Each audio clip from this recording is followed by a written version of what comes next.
कर्जमाफीच्या मुद्द्यावरून अजित पवार भडकल्याचं पाहायला मिळालं।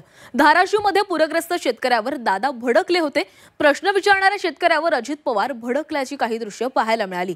सगळी सोंग करता येतात पण पैशांचं येत नाही असं अजित पवार यांनी शेतकऱ्याला उत्तर दिलेलं आहे।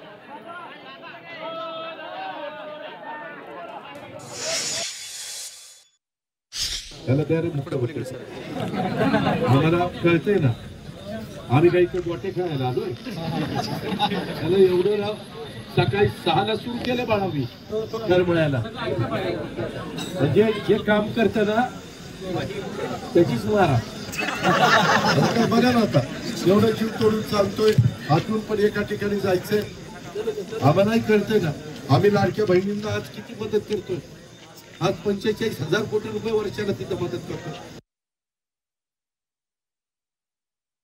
नाही, पैशांचं सोंग आणता येत नाही ना, मग सरकार चालवू नका। ही वेळ महाराष्ट्रावर कोणी आणली आहे? तुम्ही लाडक्या बहिणींचा उल्लेख वारंवार करू नका। लाडक्या बहिणींचे संसार त्यात वाहून गेलेले आहेत। पैशाचं सोंग आणता येत नाही ही महाराष्ट्राच्या राज्यकर्त्यांना बोलण्याची वेळ यांच्या दरोडेखोरीमुळे आलेली आहे। 9 लाख कोटीचं कर्ज, साधारण 10 लाख कोटीचं कर्ज या सरकारवरती आहे। यांना कोणी कर्ज द्यायला तयार नाही। 65,000 कोटी व्याज भरतात हे लोक। हे मराठवाड्याचा जनतेचं जे संकट आहे त्यातून कसा मार्ग काढणार? आणि केंद्र सरकार आमच्या तोंडावरती दमडी मारायला तयार नाही। काय करणार तुम्ही? शेतकऱ्यांनी कसं जगायचं मराठवाड्याला?